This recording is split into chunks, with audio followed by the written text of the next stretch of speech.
Hey everybody, it's Nate, and I just wanted to take a little time to talk about something that I think is really important.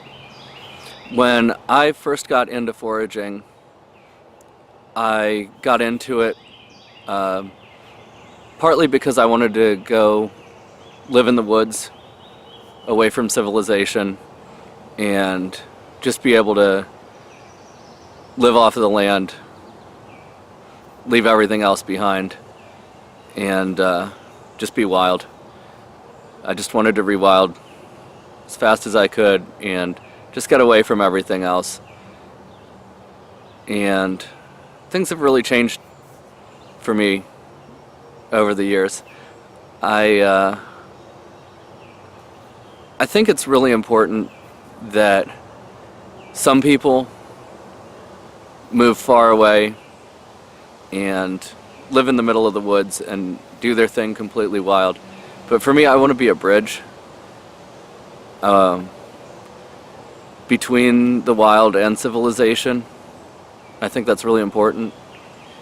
On this channel, I cover a lot of uses of plants, and sometimes I'm a little embarrassed that as I'm, shooting these videos kind of freestyle as I go, that I forget to bring a couple things into the videos.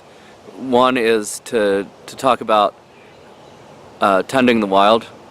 Now, most of the plants I cover are considered weedy or invasive, and so I don't think it's quite as important to cover that, but it's still really important.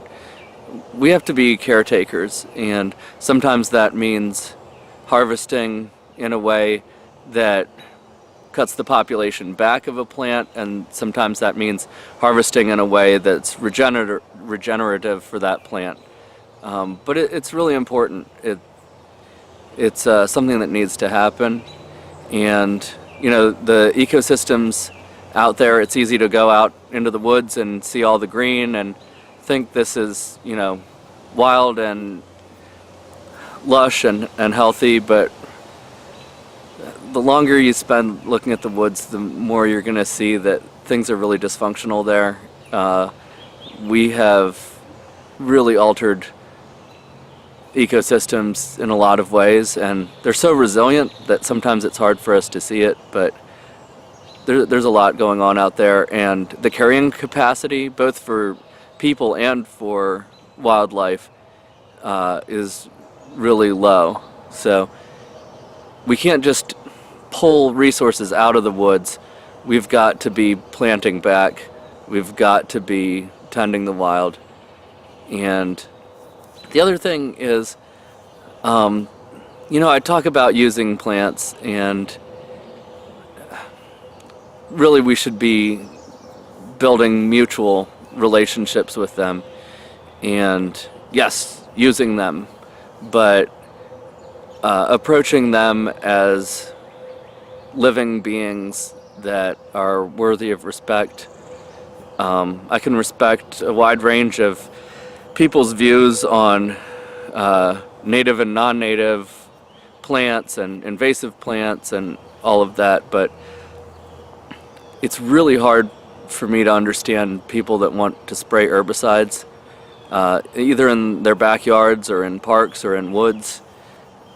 I just find that to be really disrespectful of the plants, really disrespectful of ourselves. We live in these ecosystems. We're a part of these ecosystems. When we spray, we're putting toxins into the ecosystems, and I understand that some plants can cause problems, but there really have to be better ways to deal with that than spraying. But to me, it's a spiritual thing, and it's just a practical thing. Anyway, I just wanted to share some thoughts on that, and appreciate you listening. Awesome. Thanks a lot.